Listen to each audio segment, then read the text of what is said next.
तो चलिए सबसे पहले डॉक्टर साहब से जान लेते हैं कि क्या होता है आर्थराइटिस और होने की वजह क्या होती है डॉक्टर साहब। देखिए, आर्थराइटिस अगर सिंपल भाषा में समझना चाहें तो आर्थराइटिस का मतलब होता है कि किसी भी जोड़ में या मांसपेशी में कोई अकड़ाहट होना, दर्द होना। वैसे लिटरल मीनिंग में जाएं तो आर्थोस जॉइंट को कहते हैं और आइटिस इन्फ्लेमेशन को कहते हैं, लेकिन आर्थराइटिस एक ऐसा शब्द है जो कि अनेक प्रकार के दर्दों को संकेत करता है, उनको सूचित करता है कि ये आपके जोड़ों में दर्द है, कमर में दर्द है, गर्दन में दर्द है, तो उसको आमतौर पर एक आर्थराइटिस कह दिया जाता है। लेकिन अगर हम जो रोग आर्थराइटिस है उसको देखें तो वो मुख्य रूप से हमारे जोड़ों से ही संबंध रखता है। ज्यादातर जोड़ों में जो दर्द होता है उसको आर्थराइटिस कहते हैं। कारणों की यदि बात करें, क्या इसके कारण है, सबसे पहला कारण है ओल्ड एज, बढ़ती हुई उम्र। 50 साल के बाद जो है हमारे जोड़ों में लुब्रिकेशन कम होता है। महिलाओं में मेनोपॉज के बाद जो है कैल्शियम की कमी होने से अनेक प्रकार के जोड़ों में प्रॉब्लम उनको आती है। दूसरा कारण है कि यदि हम बहुत ज्यादा वातवर्धक भोजन करते हैं, वायु बढ़ाने वाली, इसलिए हम कहते हैं कई बार कि ये वायु का रोग है, वात रोग है। तो वातवर्धक भोजन यदि हम खाएंगे, वातवर्धक हमारा लाइफस्टाइल अगर है, इरेगुलर लाइफस्टाइल है, बहुत ज्यादा गरिष्ठ भोजन खाते हैं, बादी वाली चीजें का ज्यादा सेवन करते हैं, वो भी एक कारण बनता है। इसके अतिरिक्त मोटापा एक बहुत बड़ा कारण है। जो लोग मोटे होते हैं उनके जोड़ों में दर्द बहुत जल्दी शुरू हो जाता है। बहुत देर तक आप खड़े रह करके काम करते हैं, बहुत ज्यादा जो है आपका एक पोस्चर की कोई प्रॉब्लम है, कंप्यूटर पर आप काम करते हैं, कमर आपकी जो है कॉन्टिन्यूसली एक पोस्चर में रहती है, गर्दन आपकी आगे झुकी रहती है। अनेक इस प्रकार के कारण जो है इस रोग को पैदा करने में सहायक होते हैं। या चोट लगने से भी कई बार हो जाता है। कई बार चोट लग गई, कोई झटका लग गया है, कहीं पर कोई एक तरह से आपको ऊंचा नीचा पैर पड़ा, उसकी वजह से कमर में कोई तकलीफ आ गई है, जोड़ों में कोई प्रॉब्लम आ गई है, सूजन किसी वजह से आ गई है, या आम का जमना। आयुर्वेद में हम बार बार आपको समझाते हैं एक शब्द आम, जिसको हम कहते हैं, यानी कि वो टॉक्सिक मटेरियल जो हमारे अनडाइजेस्टेड फूड से हमारी स्मॉल इंटेस्टाइन में पैदा होता है और पैदा होकर के पूरे शरीर में भ्रमण करता है, और जहां जहां वो जम जाता है, जोड़ों में चला जाएगा तो जोड़ों में दर्द पैदा करेगा। उसको आम बात आयुर्वेद में हम कहते हैं। एक कॉलर हमारे साथ जुड़ गई हैं, निशा हैं ग्वालियर से। क्या जानना चाहती हैं निशा? हाँ जी सर, मैं कहना चाहती हूँ मेरे फादर को ना डायबिटीज हो रखा है, तो उनके नीज के जॉइंट्स में पेन होता है। अच्छा। तो उसे ठीक करने के लिए क्या करना पड़ेगा? देखो, नीज में पेन है तो बड़ा अच्छा एक आपको फार्मूला बताते हैं। आयुर्वेद में बड़ा अच्छा ये काम भी करता है, बहुत हमारा पॉपुलर एक फार्मूला है, काफी लोग इसको यूज भी करते हैं, परखा हुआ नुस्खा है। आपको 3 चीजें लेनी है। 1 चम्मच अजवाइन, 1 चम्मच अदरक छोटी छोटी सी काट लीजिए, और 1 चम्मच ताजा लहसुन, वो भी छोटा छोटा सा काट लीजिए आप। इन सबको मिला करके 150 मिलीलीटर तिल के तेल में आप धीमी आंच पर पका लीजिए। जैसे ही वो पकने लगते हैं, थोड़ा सा ब्राउन या काले रंग का उनका जब आपको एक रंग चेंज होने लगेगा, उस समय आपने इसको नीचे उतार करके ठंडा होने पर छान करके ये तेल घुटनों में मालिश किया जाए, तो उससे दर्द में आराम आएगा। लेकिन हम बार बार आपको एक चीज हमेशा कहते हैं कि कोई भी रोग हो उसकी आपको इंटरनल मेडिसिन भी लेनी चाहिए। आयुर्वेद में हमारे जो शरीर में किसी भी प्रकार के जो रोग आते हैं उनका मूल कारण हमारे शरीर के अंदर होता है, और उस कारण को जब तक हम नहीं समझेंगे, उस कारण को हम ठीक नहीं करेंगे, तब तक आपका रोग नहीं जाएगा। बहुत सारे ऐसे उत्पाद, ऐसे प्रोडक्ट्स आज बाजार में मिलते हैं कि आप ये तेल लगा लीजिए, आप ये घुटने पर ये पट्टी बांध लीजिए, आप ये फलानी चीज पहन लीजिए, इससे आपका घुटना ठीक हो जाएगा, इससे दर्द ठीक हो जाएगा। टेम्परेरी रिलीफ आपको मिलेगा डेफिनेटली, कोई भी तेल लगाने से, कोई एक्सरसाइज करने से आपको रिलीफ मिलेगा। लेकिन जो रोग का कारण शरीर के अंदर मौजूद है, जो विकृति अंदर है, जो इम्बैलेंस हो गया है, वात पित्त कफ किसी भी दोष का, उसको जब तक हम नियंत्रण में नहीं लाएंगे, जब तक उसको साम्य अवस्था में, बैलेंस्ड स्टेट में उसको हम जब तक नहीं लाएंगे, तब तक हमारा रोग पूर्ण रूप से ठीक नहीं होगा। इसलिए मैं बार बार आपसे एक ही निवेदन करता हूँ, बार बार कोई भी रोग हो, किसी प्रकार का रोग हो, और मैं ये भी कहता हूँ आपको कि आपको कहीं जाने की आवश्यकता नहीं है। आप फोन के माध्यम से हमारे डॉक्टर से बात करिए। सबसे पहले आयुर्वेद में जाइए आप। नेचुरल है, साइड इफेक्ट्स नहीं है, इफेक्टिव है, प्रैक्टिकल है, और बहुत अच्छी चीज ये है कि हमारे यहाँ हजारों वर्षों पुरानी हमारी अपनी चिकित्सा पद्धति।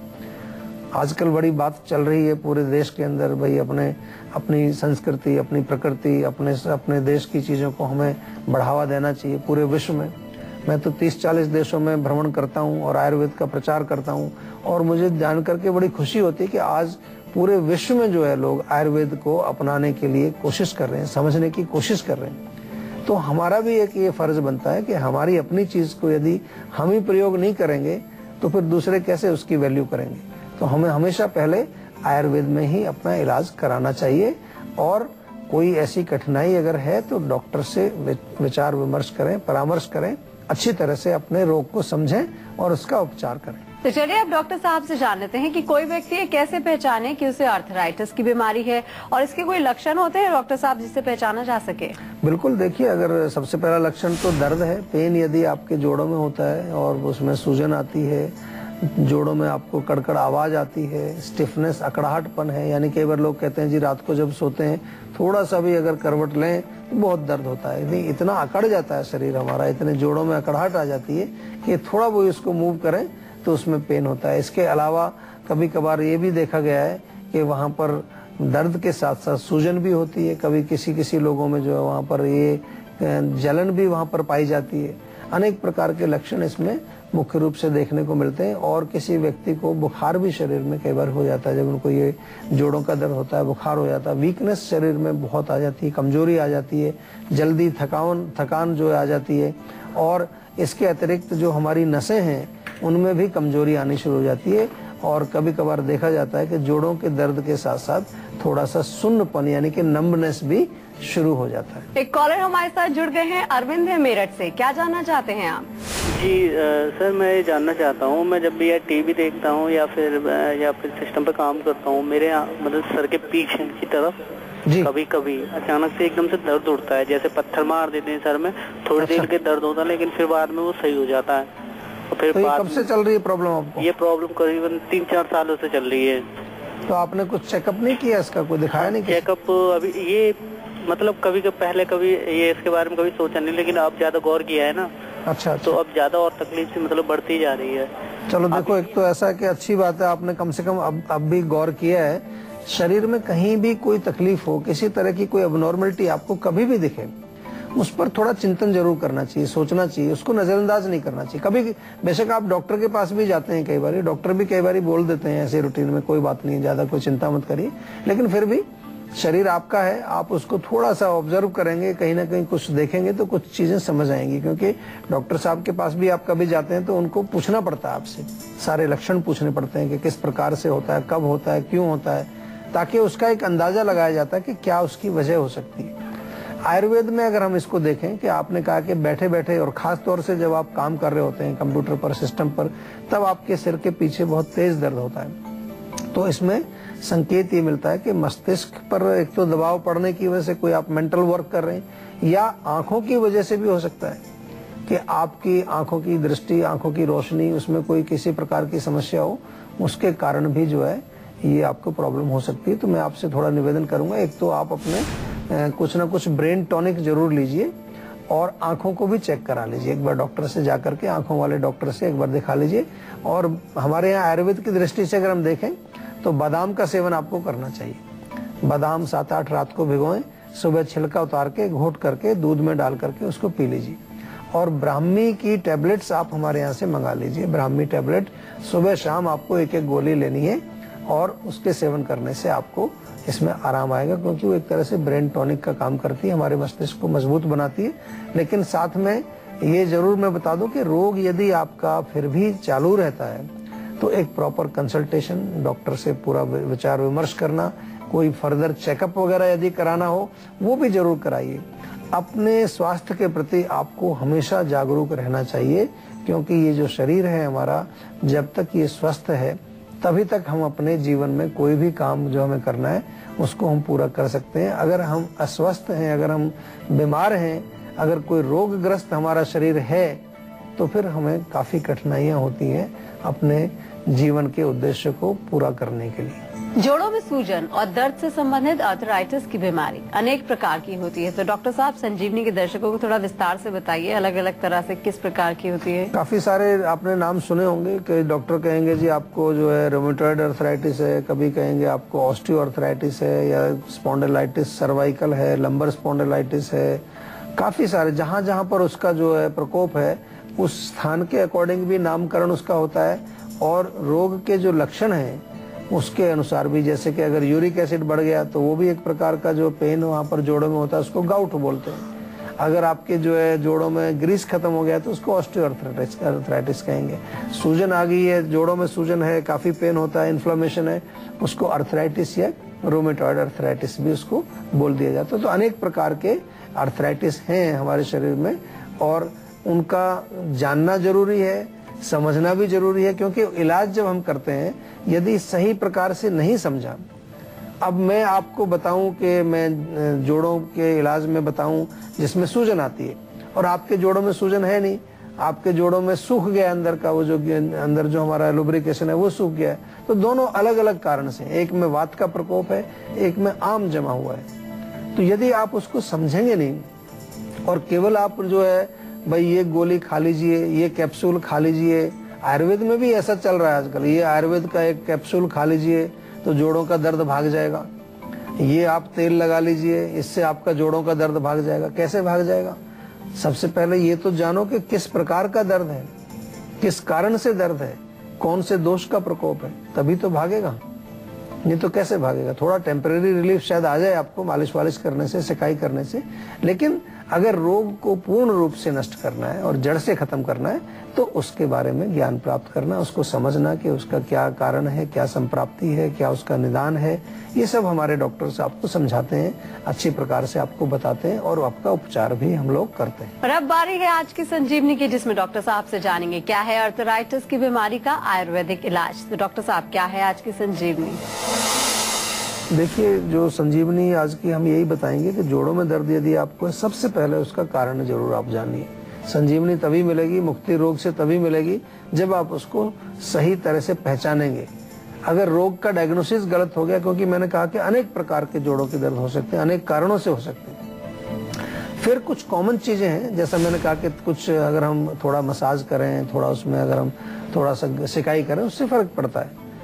तो इसलिए हम एक तेल हम भी बताते हैं कि भाई अपना अदरक, लहसुन और अजवाइन, ये तीनों एक एक चम्मच लेके तिल के तेल में पका करके एक तेल बना लीजिए, उसमें थोड़ा सा जेंटल मसाज करिए, उसमें थोड़ा सा सिकाई करिए, उससे फर्क पड़ेगा। सौंठ, मेथी और हल्दी, इन तीनों को भी बराबर बराबर मात्रा में आप ले करके और इनका चूर्ण बना करके मिक्सचर बना के इस मिक्सचर में से एक एक चम्मच आप सेवन करें, उससे भी आपको फर्क पड़ेगा।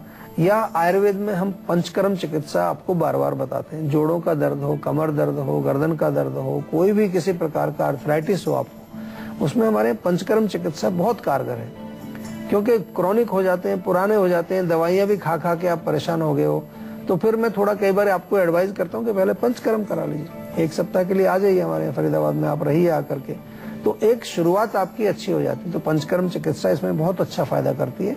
और कुछ जो है विशेष प्रकार के हमारे जो ट्रीटमेंट्स हैं इसमें, जैसे पोटली मसाज है, कटी बस्ती है, जानू बस्ती है, जो भी जहाँ पर भी उसका जो स्थान है उसके अकॉर्डिंग चिकित्सा की जाती है, उसका बहुत फर्क पड़ता है और बहुत अहमियत रखता है इसमें। हमारी जो मेडिसिन है, आयुर्वेदिक मेडिसिन, उनका सेवन भी आपको नियमित रूप से करना चाहिए। लंबा समय लगे बेशक, कोई घबराने की बात नहीं, लेकिन रोग को अच्छी तरह से आपको अगर उसको भगाना है शरीर से, तो अच्छी तरह से उसका इलाज भी आपको करना चाहिए। तो चलिए आप डॉक्टर चौहान से जान लेते हैं कि आर्थराइटिस की बीमारी से पीड़ित रोगियों को किस तरह की सावधानियां बरतनी चाहिए और परहेज क्या करने चाहिए। डॉक्टर देखिए, सबसे पहली चीज है पेट साफ रहना चाहिए, आपको कॉन्स्टिपेशन बिल्कुल ना हो, ठंडा पानी ना पिए, ठंडी चीजों का सेवन ना करें, ठंड से बचें, रूखी सूखी चीजों से बचें, और मुख्य रूप से जो है इसमें कुछ थोड़ा बहुत नियमित रूप से व्यायाम करें, थोड़ी से शरीर में अपने मालिश वगैरह करें, तो उससे आपको बहुत फर्क पड़ेगा। डॉक्टर साहब, क्या फायदे होते हैं? जामुन के तो सुने थे, पत्ती के क्या फायदे हैं? देखिए, हर चीज का फायदा होता है। हमारे यहाँ आयुर्वेद में कहते हैं कोई भी जो चीज इस पृथ्वी पर मौजूद है उसको हम औषधि के रूप में प्रयोग कर सकते हैं, उसका थोड़ा गुण धर्म हमें मालूम होना चाहिए। जामुन डेफिनेटली हम बताते हैं, जामुन की गुठली के बारे में भी बहुत बार बताते हैं कि डायबिटीज में, लेकिन जामुन के पत्ते भी डायबिटीज में प्रयोग किए जाते हैं। जामुन के पत्ते आप सुखा करके पीस लीजिए, थोड़ा सा नीम के पत्ते भी उसमें मिला दें तो बहुत अच्छा काम करती है डायबिटीज के लिए। ये जो मिक्सचर बनेगा आपका, एक एक चम्मच इसमें से आप सेवन करें सुबह शाम। मुंह में यदि छाले हैं आपको, तो कच्चे कच्चे से जो बहुत जो है अभी कोमल पत्ते हैं उसके जामुन के, उनको लेकर के पीस के पेस्ट बनाइए और इसको छालों पर लगा लीजिए, थोड़ा सा चबा करके उसको मुंह में रखें तो उससे आपको लाभ मिलेगा। अगर एसिडिटी हो गई, आपको बहुत ज्यादा हाइपर एसिडिटी रहती है, तो जामुन के पत्तों का चूर्ण और आंवला चूर्ण वो बराबर मात्रा में मिला करके उसको आप अगर सेवन करेंगे इंटरनल 1-1 चम्मच सुबह शाम, उससे आपको पेट की गर्मी, एसिडिटी वगैरह नष्ट हो जाती है। और जामुन के पत्तों का रस निकाल लीजिए 20 या 30 मिलीलीटर, यानी कि 2-3 बड़ा चम्मच, और नियमित रूप से रोज सेवन करने से आपका लिवर और स्प्लीन दोनों जो है स्वस्थ होते हैं। अगर लिवर की कोई प्रॉब्लम है, स्प्लीन की कोई प्रॉब्लम है, तो वो उससे स्वस्थ होगा। और जामुन के पत्तों को जला करके, सुखा के जला लीजिए, उनकी जो राख बनती है उससे लोग मंजन भी किया करते हैं, दांतों में जैसे मंजन करते हैं, फिर पानी से साफ कर दें तो दांतों और मसूड़ों के लिए बहुत अच्छा काम करता है।